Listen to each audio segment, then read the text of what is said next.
Welcome to extraordinary junction, वो जगह है जहां हर ऑर्डिनरी सोच को मिलता है एक्स्ट्रॉर्डिनरी रास्ता। यहां मिलेंगे आपको स्टोरीज, मोटिवेशन, नॉलेज और वो आइडियाज जो आपकी सोच को नए लेवल तक ले जाएंगे।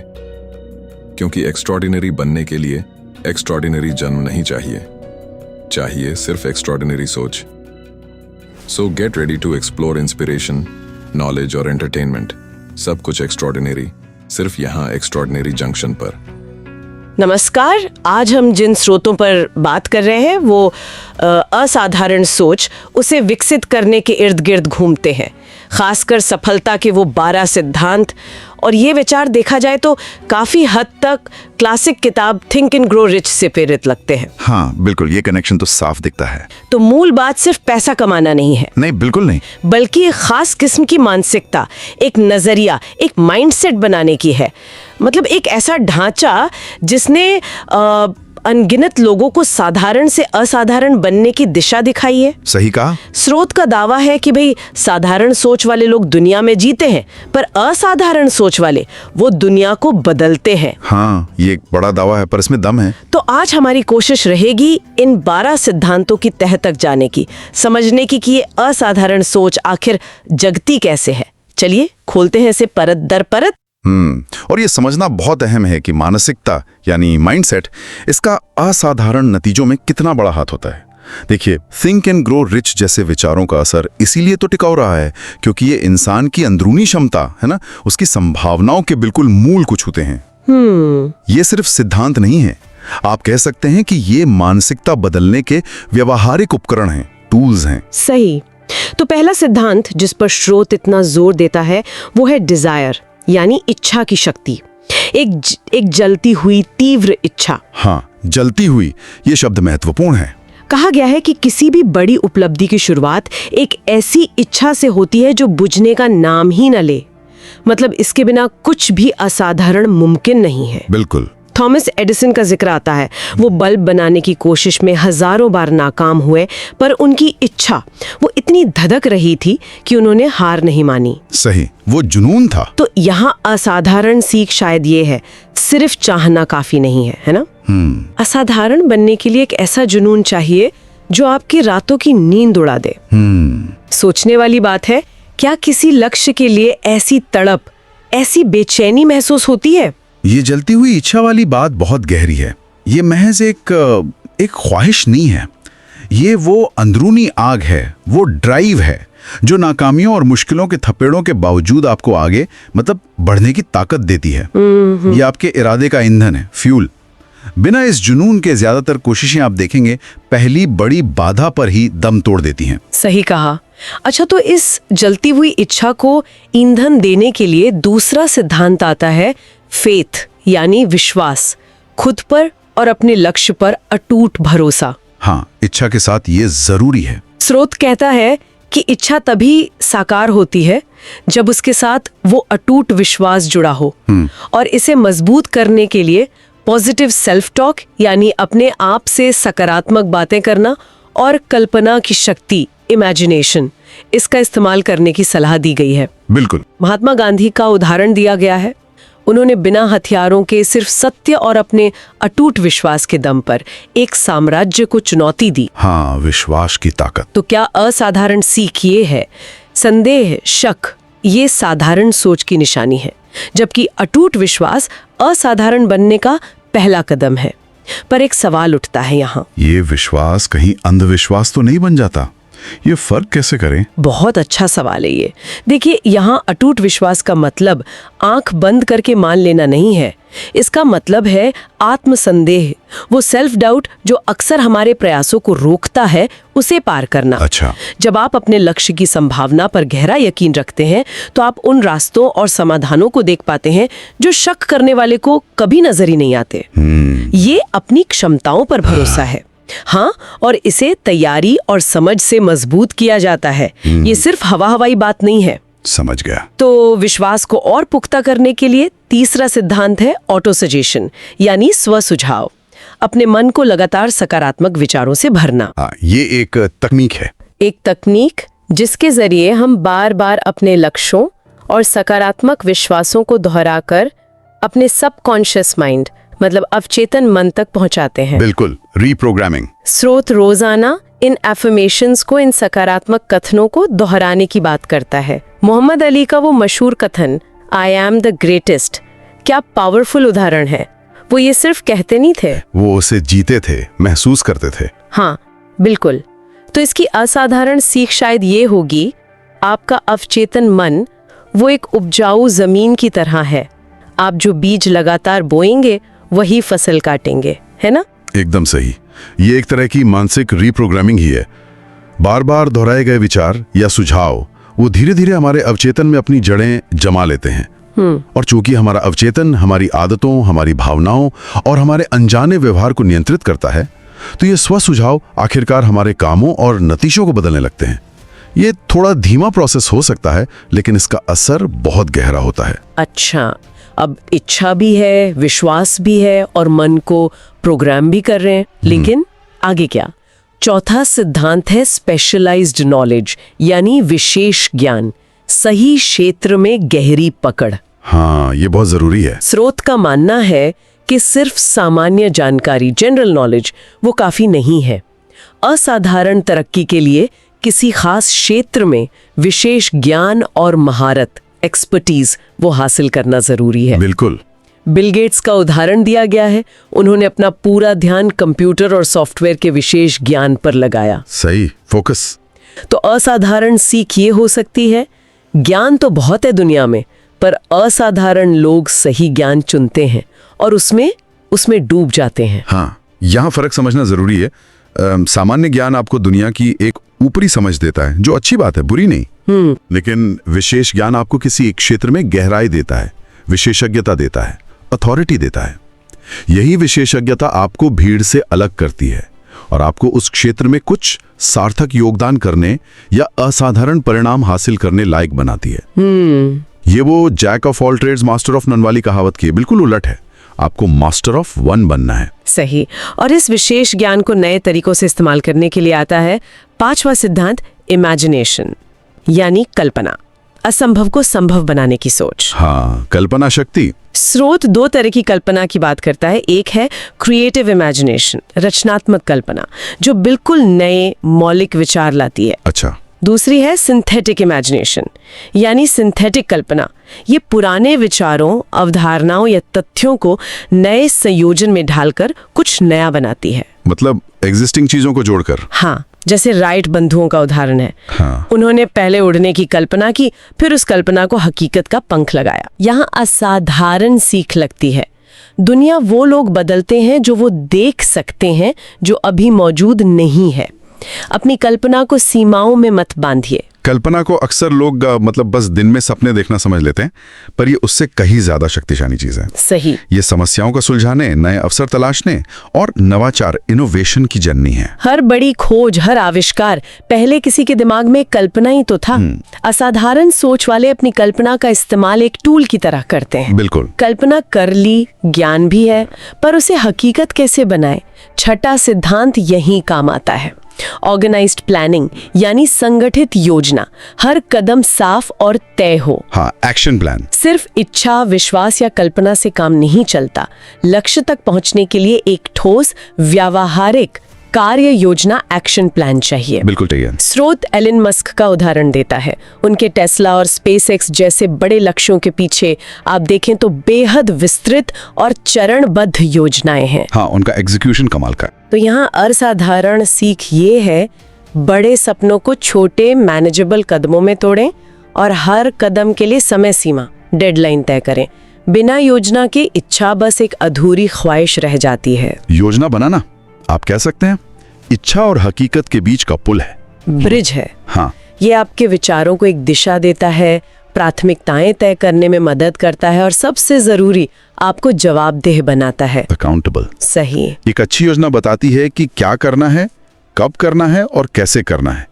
इसके बिना सारी ऊर्जा बिखर जाती है, पता ही नहीं चलता कहाँ फोकस करें। एकदम सही। योजना तो बन गई, पर उस पर अमल करने के लिए चाहिए सातवां सिद्धांत, डिसीजन, यानी निर्णय लेने की शक्ति, तेजी और दृढ़ता से फैसला करना। हाँ, डिसाइसिवनेस। स्रोत कहता है कि ज्यादातर लोग फैसले लेने में हिचकिचाते हैं या टालमटोल करते हैं, जबकि असाधारण लोग वो जल्दी और दृढ़ता से फैसले लेते हैं और फिर उन पर टिके रहते हैं। स्टीव जॉब्स का उदाहरण दिया गया है। जब उन्हें एप्पल से निकाला गया तो उन्होंने दुखी होने के बजाय तुरंत वापसी करने और कुछ नया बनाने का दृढ़ फैसला लिया। हाँ, वो रुके नहीं। असाधारण सीख साफ है। अनिर्णय, इनडिसीजन, वो अवसर का दुश्मन है। असाधारण सोच वाले जानते हैं कि कब और कैसे हाँ या ना कहना है और फिर उस पर कायम रहना है। फैसले लेने में देरी वो न सिर्फ मौके गंवाती है बल्कि अनिश्चितता और भ्रम भी पैदा करती है। हाँ, तेजी से और सोच समझकर फैसला लेना एक तरह की गति, मोमेंटम बनाता है। ये दिखाता है कि आप अपने लक्ष्य के प्रति गंभीर हैं और आगे बढ़ने के लिए तैयार हैं। बेशक हर फैसला सही नहीं होगा, मान लिया, लेकिन फैसले ना लेने से तो बेहतर है ना? कुछ तो आगे बढ़े। बिल्कुल। अच्छा, फैसले ले लिए, काम शुरू कर दिया, पर मुश्किलें तो आएंगी ना? जाहिर है। हाँ, यही जरूरत पड़ती है 8वें सिद्धांत की, परसिस्टेंस, यानी लगातार प्रयास, कभी हार ना मानने का जज्बा। दृढ़ता बहुत जरूरी। ये वो ताकत है जो आपको असफलताओं, आलोचनाओं और निराशाओं के बावजूद अपने रास्ते पर टिकाए रखती है। बिहार के दशरथ मांझी माउंटेन मैन का अद्भुत उदाहरण है। उन्होंने अकेले दम पर सालों की अथक मेहनत से पहाड़ काटकर रास्ता बना दिया। अविश्वसनीय कहानी है वो। उनकी दृढ़ता कमाल की थी। तो यहाँ सबसे बड़ी असाधारण सीख है, सफलता की दौड़ में तेज दौड़ने वाले नहीं, लगातार दौड़ने वाले जीतते हैं। जब दुनिया कहे छोड़ दो, तब भी लगे रहना ही असाधारण है। दृढ़ता का मतलब सिर्फ आंख बंद करके एक ही दिशा में चलते जाना नहीं है, ये भी समझना जरूरी है। अच्छा, इसमें सीखने की क्षमता, जरूरत पड़ने पर रास्ता बदलने की समझ, एडेप्टेबिलिटी, लेकिन मंजिल पर नजर बनाए रखने का संतुलन, ये सब शामिल है। हाँ, ये बारीक बात है। ये चरित्र की असली परीक्षा होती है। बहुत से प्रतिभाशाली लोग सिर्फ इसलिए नाकाम हो जाते हैं क्योंकि उनमें मुश्किल वक्त में टिके रहने का जज्बा नहीं होता। वो जल्दी हिम्मत हार जाते हैं। सही कहा। और अकेले टिके रहना मुश्किल हो सकता है। हाँ, बिल्कुल। शायद इसीलिए 9वां सिद्धांत है मास्टरमाइंड, यानी सामूहिक दिमाग, समान सोच वाले लोगों के साथ मिलकर काम करना, टीम वर्क, सिनर्जी। स्रोत का तर्क है कि एक अकेला दिमाग सीमित होता है, लेकिन जब कई प्रतिभाशाली दिमाग एक साझा लक्ष्य के लिए तालमेल से काम करते हैं तो उनकी मिलीजुली शक्ति वो चमत्कार कर सकती है।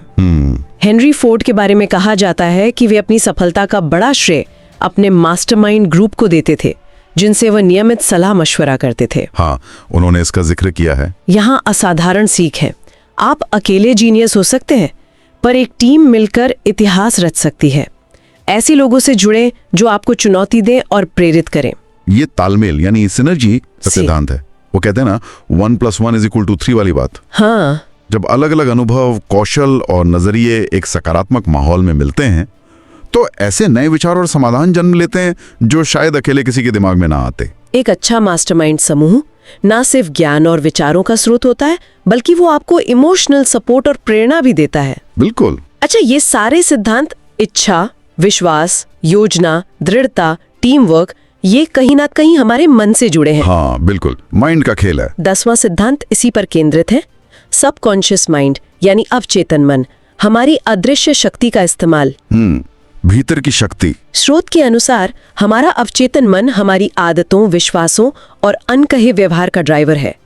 अगर हम सचेत रूप से इसे सकारात्मक विचारों, लक्ष्यों की तस्वीरों और विश्वास से भरते हैं तो ये हमारे कार्यों को उसी दिशा में ले जाएगा। सही। अर्नोल्ड श्वार्ज़नेगर का उदाहरण दिया जाता है। उन्होंने बॉडी बिल्डिंग चैंपियन बनने से बहुत पहले अपने मन में खुद को विजेता के रूप में स्थापित कर लिया था।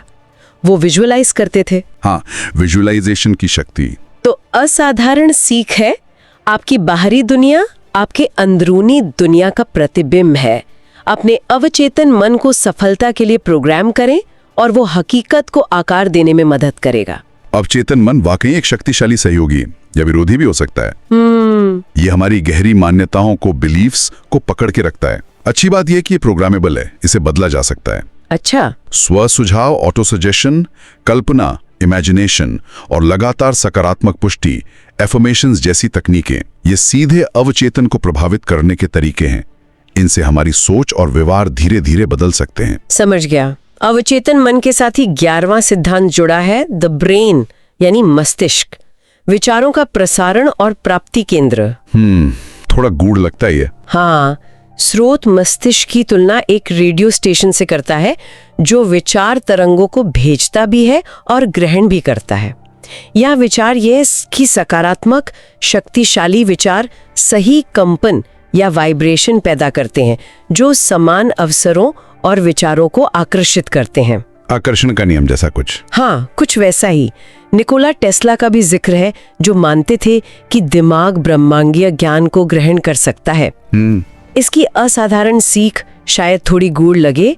आपका मस्तिष्क सफलता के लिए एक शक्तिशाली चुंबक बन सकता है अगर आप सही विचारों को प्रसारित करना सीख लें। इस कंपन या वाइब्रेशन वाली बात को आज के संदर्भ में शायद हम फोकस, मानसिक ऊर्जा और मानसिकता के रूप में बेहतर समझ सकते हैं। अच्छा, कैसे? देखिए, जब आपका दिमाग किसी लक्ष्य पर पूरी तरह केंद्रित होता है, सकारात्मक होता है, खुला होता है, तो आप उन अवसरों और समाधानों को पहचानने लगते हैं जो शायद पहले नजरअंदाज हो जाते। हाँ, ये तो होता है। आपकी मानसिक स्थिति सीधे तौर पर आपके कार्यों, आपकी ऊर्जा के स्तर और दुनिया के प्रति आपकी प्रतिक्रिया को प्रभावित करती है, जो अंततः आपके नतीजों को आकार देती है।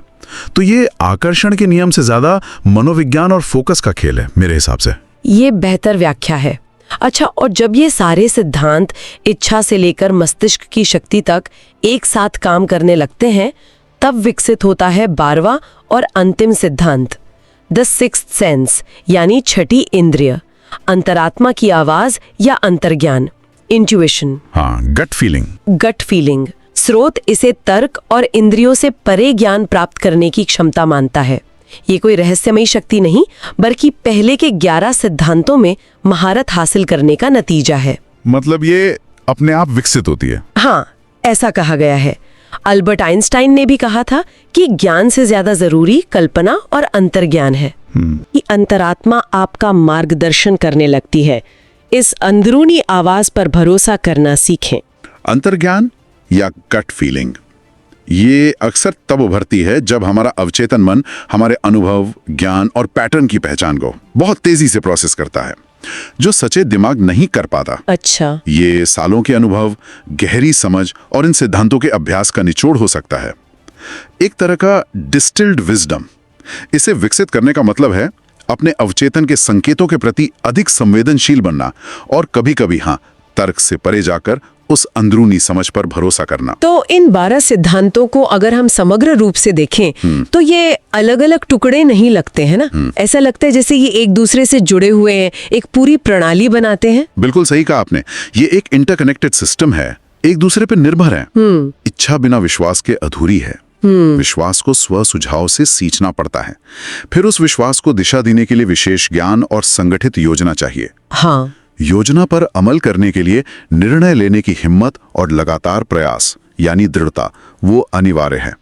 मास्टरमाइंड इस सफर में साथ देता है। ये सब मिलकर आपके सचेत और अवचेतन मन को प्रशिक्षित करते हैं, ट्रेन करते हैं, और जब मन पूरी तरह सध जाता है तब अंतर्ज्ञान वो छठी इंद्रिय जागृत होती है।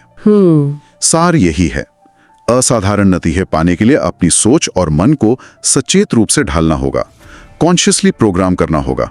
तो इस पूरी बातचीत का निचोड़ लब्बो-लुआब ये निकलता है कि साधारण और असाधारण जीवन के बीच का फासला वो शायद साधनों या हालात से ज्यादा हमारी सोच पर निर्भर करता है, माइंडसेट पर। बिल्कुल, सोच ही सब कुछ है। स्रोत हमें एक तरह से चुनौती देता है, क्या हमें भीड़ के साथ चलना है या अपनी कहानी खुद लिखनी है।